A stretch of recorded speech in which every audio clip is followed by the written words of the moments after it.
Welcome everyone to our week on technical vocational education, what we often call in Ontario as the college sector, but in fact our college sector in Ontario has a wide range of mandates, a wide range of programs and activities. And so we have to have a conversation today about what is technical vocational education, what parts of that are in Ontario's college system, but what's happening around the world with that. And I'm really excited because today we have Dr. Leesa Wheelahan. So Leesa has been at OISE for 9 years, and it's a position that she holds that is called a research chair. These are positions that come with a particular mandate to look at a certain area. So she holds our William Davis Research Chair in Community College Research. And the goal was for this, when it was established, was to make sure that our department always had a focus, at least in one space, on college research, not necessarily just in Ontario, but really looking at technical vocational education around the world. And the reason for this is that it's so easy for us who work at a university and who all went through the university system to get here. We had to have. It's very easy for us to have a university bias. But the problem is, for each of you heading into leadership positions in higher education, you need to have a really well-rounded view of something other than the university. In Ontario, it's a very, very specific model. Not all places around the world have such a siloed sort of binary system as we do. And so understanding what's happening around the world, what's happening in Ontario, what's happening outside universities is the goal of tonight, and is really, really important. So thank you, Leesa, for coming. Thank you. So I think that the bias that we have is understandable. Yeah. But I would love your definitional clarity here. If you could help us to understand, what are we talking about when we're talking about technical vocational education? I don't want to call it non-university education because that in itself has a bias. So what are we looking at with technical vocational education? So just before I answer that, I want to explain something that I'm not sure that everyone will be aware of. Canada has the highest level of tertiary education attainment, that is post-school attainment, in the world for the population aged between 25 to 64 years. It doesn't have the highest in the world for the population aged between 25 to 34 years. Korea holds that. But for the population aged between 25 to 64 years, it's got the highest level of attainment in the world. And the reason that it has this is because of Canada's strong college sector. So if you have a look at the average level of attainment of degrees in OECD countries, which the OECD is the club of rich countries in the world. So if you have a look at the average level of degree attainment, Canada is just about at the average. Where Canada excels is in its provision of credentials at the level of diploma and advanced diploma and associate degree. And it's because Canada has, I think, one of the strongest college systems in the world, that it has the highest level of tertiary education attainment in the world. It's because of the college sector. So that's just to give you an idea of the strength of Canada's college sector. So how do I define vocational education? When you talk to, or technical and vocational education, when you talk to people in Canada, they often just equate technical and vocational education with apprenticeships, but it's much more than that. Apprenticeships are very small in Canada. Canada has a very weak apprenticeship system, although it has a very strong college system.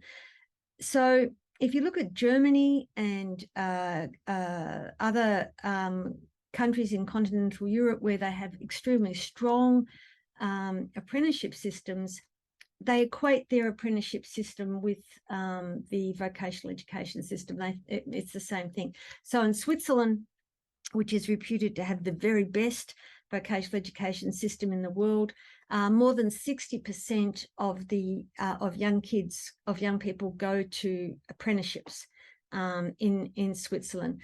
And in those countries, vocational education encompasses senior secondary school and the first few years beyond secondary school, in the form of apprenticeships. That is not the model we have in Canada. It's also not the model that we have in similar countries. And by similar countries, I mean other countries which are members of the Commonwealth with Westminster systems of government, and also like Canada and Australia, which are federations and things like that. And so in those systems, what you have is you have a post-school sector, which is called vocational education, or in the case of the UK, it's called further education. In Australia, it's called vocational education. It's called something different in New Zealand, and it's called something different in South Africa. But what they refer to is the college sector, what we would understand as the college sector. Now, just to give you a bit of lingo here, UNESCO, which is United Nations Education and Science, blah, blah, blah. I've forgotten what the UNESCO initials stand for exactly, but UNESCO is the education and science body of the United Nations. UNESCO has a classification system called OISE, which is the International Standard Classification of Education. OISE, International Standard Classification of Education. And OISE classifies education by the level and the type of institution that offers that level of education. And OISE level 5 is at the level of diploma and advanced diploma and associate degree. And OISE level 5 is usually offered by institutions that offer those types of credentials, or what they call short cycle tertiary education. OISE 6 refers to bachelor degree and above, and that is mainly offered by universities. So one way in which we try to make sense of this around the world is to talk about OISE 5 and 6. So OISE 5 is the vocationally oriented sector of tertiary education, which tends to offer things like diplomas, advanced diplomas, associate degrees, which is offered by colleges, where the highest qualification or credential held by staff is not necessarily a PhD. It's usually, in order to teach in one of those institutions, it requires occupational expertise in a specific area. So that's a very long explanation, but that just goes to show it's not a simple sector, and it's not easy to define. Well, and it sounds like for Ontario's colleges, for those of us who are even a bit familiar, they have everything from these incredibly small programs that you would do after an undergraduate degree. You would have programs that you're coming in quickly for a 2-year, but actually are linked to apprenticeships. And then we have applied 4 years for your 4-year degrees. And so how did you know how Ontario's colleges ended up having such an incredibly broad mandate? That would be half my question. And the other question is, when you talk about their strength, what contributed to this system being so strong? Because we're talking tens of thousands of students at all the major GTA colleges, not to mention the rural ones. So because I come from a comparative framework, that's the only way in which I can understand it, and so the other thing about Canada is its devolved federation, so that education is a provincial responsibility. So the system in Ontario looks very different to the system in British Columbia. So the college system in British Columbia looks more like the community college system in the US, where they have associate degrees that are the first 2 years of a degree program, which leads into a degree at a university, and students get full credit. Now, the reason they've got that system in British Columbia is that when the college system was founded in the 1960s, which is when the college systems were founded in most provinces in Canada, when the system was founded in British Columbia in the 1960s, there was only one university, which was the University of British Columbia. And so they had to solve the problem of how to provide access to higher education for the entire province, very big province. So that's why they chose the US model, or more particularly the model that was in California, which is the community college model, where you do a 2-year associate degree in arts or sciences, and then you go on and do the degree. Now, in Ontario, it was a completely different situation. When the college system was established in the 1960s in Ontario, there were already 11 universities, and those universities didn't want any competition. And so they insisted that the colleges needed to have a separate and different mandate. So the college system in Ontario does not offer broad-based associate degrees that lead to university degrees. It offers occupationally specific diplomas and advanced diplomas that are meant to prepare people for specific occupational roles in the workforce. And arguably, the system in Ontario is more similar to Australia, the UK, and South Africa and New Zealand than it is to British Columbia or the US. And so there's very strong synergies between the system in Ontario and systems in Australia and the UK. Now, how did it become so strong? Well, that's an interesting question. So one explanation is to look at the historical development of the sectors here. When the community college sector, or when the college sector, they don't call them community colleges in Ontario, they call them colleges of applied arts and technology, CATS.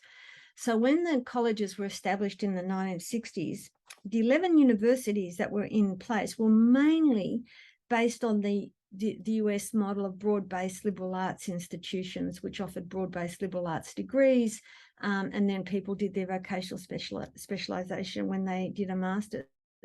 And so when the college sector was established in the 60s, it was more like the polytechnics that existed in the UK and Australia, those equivalent institutions. Now, in the UK and Australia, we had three sectors. We had the university sector, broad-based liberal arts, we had the polytechnic sector, and we had the college sector. And then in 1988 in Australia and in 1994 in the UK, the polytechnics merged with the universities and into one university sector. So then you had two sectors. You had the university sector and you had the college sector. But the university sector in both of those countries had absorbed the polytechnics, which were vocationally oriented institutions. And so the universities in both the UK and Australia and New Zealand and South Africa are more vocationally focused than they are in Canada, and particularly in Ontario. When the colleges were established in Ontario, there were a couple of polytechnics, but they were very small parts of the system. They were mainly broad-based liberal arts degrees. So that's why you've got two very strong sectors here, the university sector and the college sector, which is in many ways similar to a polytechnic sector. And that's one reason why those institutions are now offering applied baccalaureate degrees, and they are now also pushing for the right to offer applied master's degrees. And for our students, they've read Fallis's piece on restructuring Ontario, where he actually does suggest that we need more expansion in our college sector, but then we need some research institutions that really are trying to just focus on sort of master's, doctoral, and then some comprehensives. And we've had some interesting debates about whether we think that's actually a functional model for Ontario. I actually think it is. I think there's a lot of strength in that sort of diversification. So that helps us to see how the different institutions evolved in those three countries. But I have to ask the bias question. So are students coming out of Ontario's colleges, from your understanding of the research, are they having the same employment opportunities? So are we seeing what we might call sort of Bourdieu's reproduction of social inequality, because students from, say, high schools that don't have the resources go to the college sector and aren't able to get employed in certain areas? Like, what are the actual employment prospects like? That's my sort of one question. And is that just a university bias that we think that universities are better, but are there, like, because and I guess the question of the labor market as well, are the colleges able to fill niches that we actually can't see from the university side? So the outcomes for college students are not as good as they are for university students, and that applies in the UK, Australia, and in all places where there's similar systems. And that's because the universities prepare graduates for higher status occupations. A sector, the status of a sector is determined by the occupations for which it prepares students, and the universities prepare students for the elite occupations like medicine, law, engineering. And this is one reason why all universities are really keen to have a faculty of law or a faculty of engineering, because offering those prestigious and elite professions raises the status of the institution overall. And so the lower status of the college sector is a reflection of the differentiation in the labour market and the different occupations for which students are prepared. The other problem that you've got here, so Canada and Ontario have what we call a liberal market economy, and in liberal market economies, the main mechanism for allocating graduates to jobs is the market, and most occupations are not regulated. So for most occupations in Ontario, it's not mandated that you have a certain credential. There are some regulated occupations. For example, nursing is regulated. You can't be a nurse unless you have the nursing degree or diploma. You can't be a lawyer unless you have the law degree. Where you have regulated occupations, you have a very tight connection between credentials and the labour market.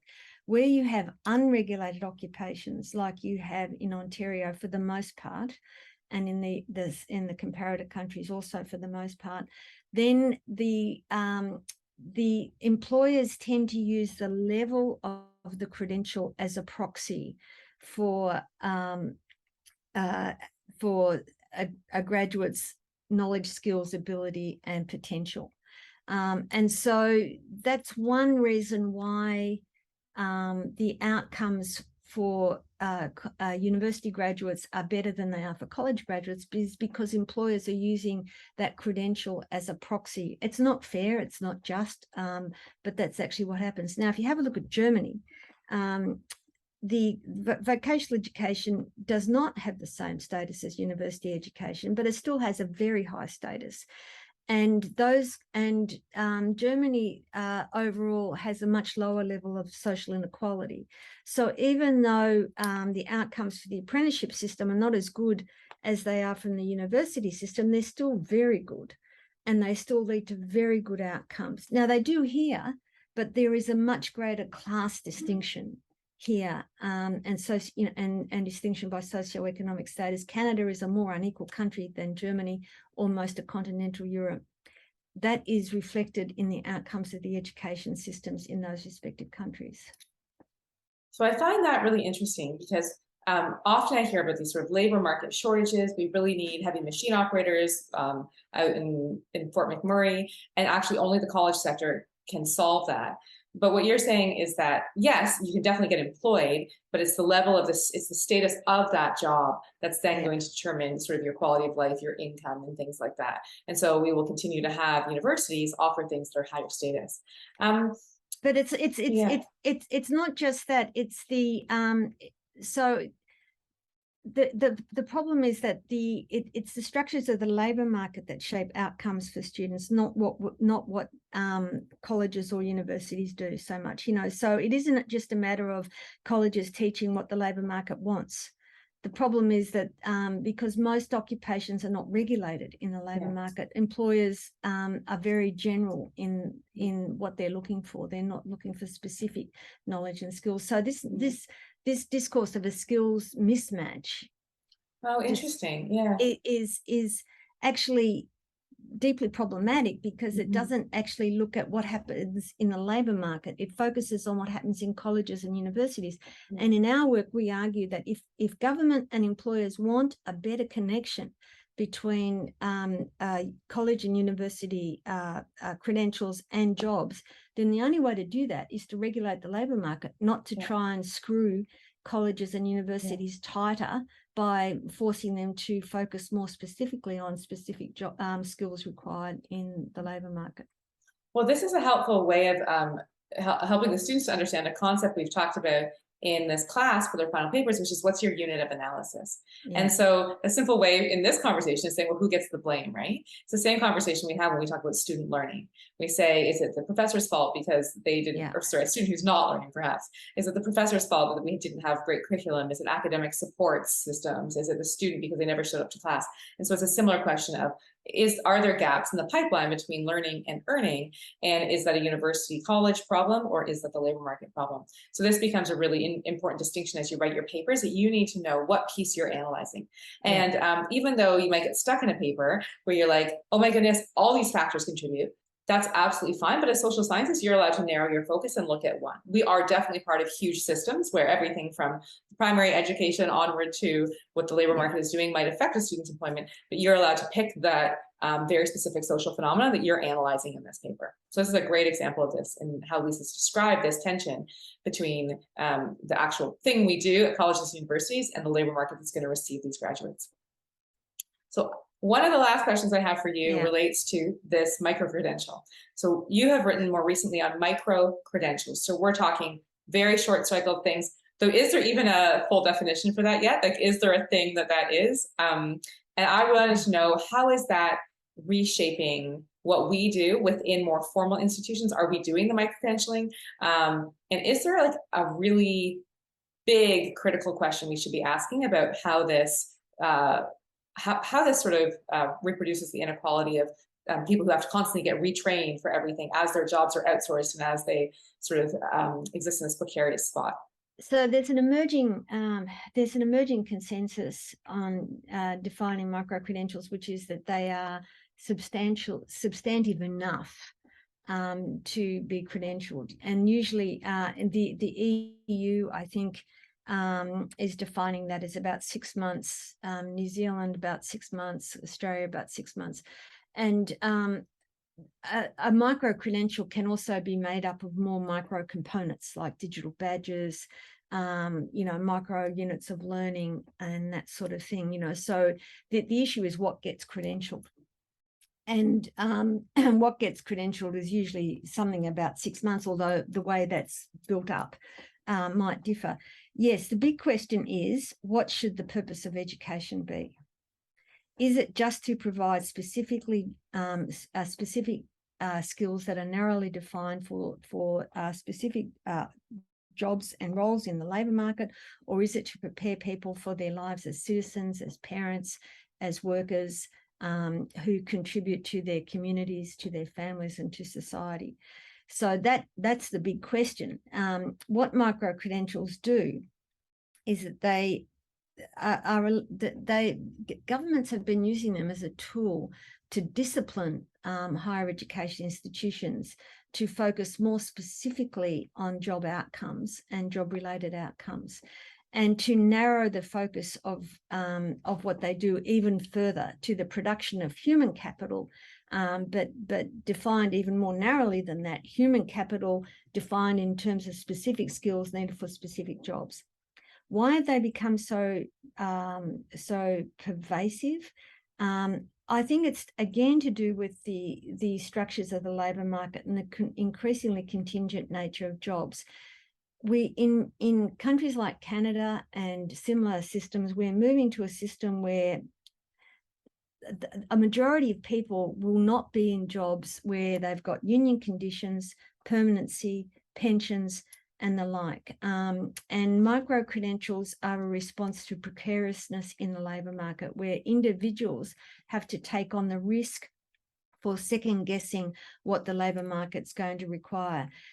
This has happened over, as in the last 20, 30 years, employers have systematically disinvested from the education and training that they would offer to their own employees as part of making their enterprise more productive and more competitive.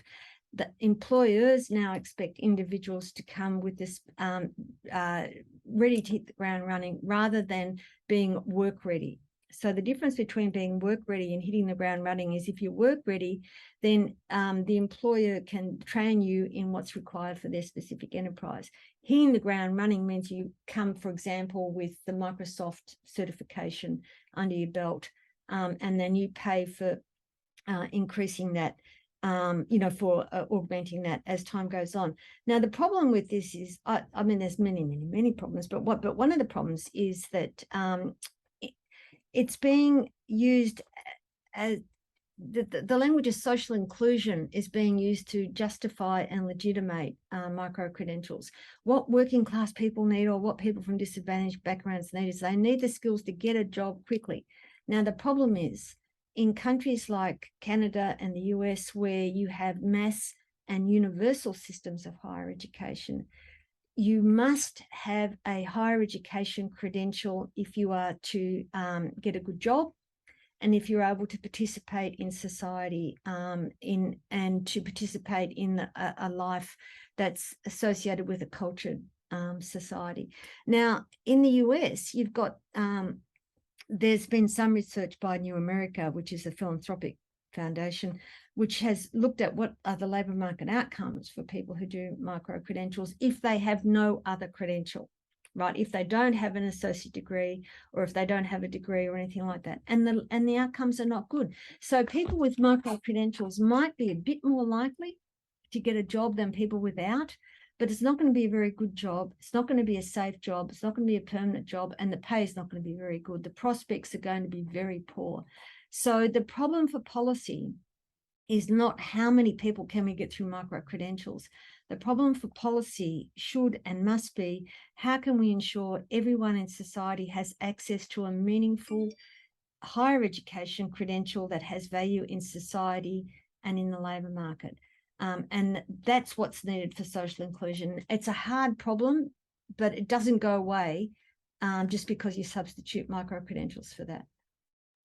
So I think that's a great place to stop. And I want you to take this question away. What is well, one of the questions at the core of a class is, what is the purpose of education, and what is the purpose of higher education for individuals and for society as two sort of related units? And I love Leesa's last statement, that what we actually need are higher education degrees that prepare them for their lives more broadly, not just for the employment world.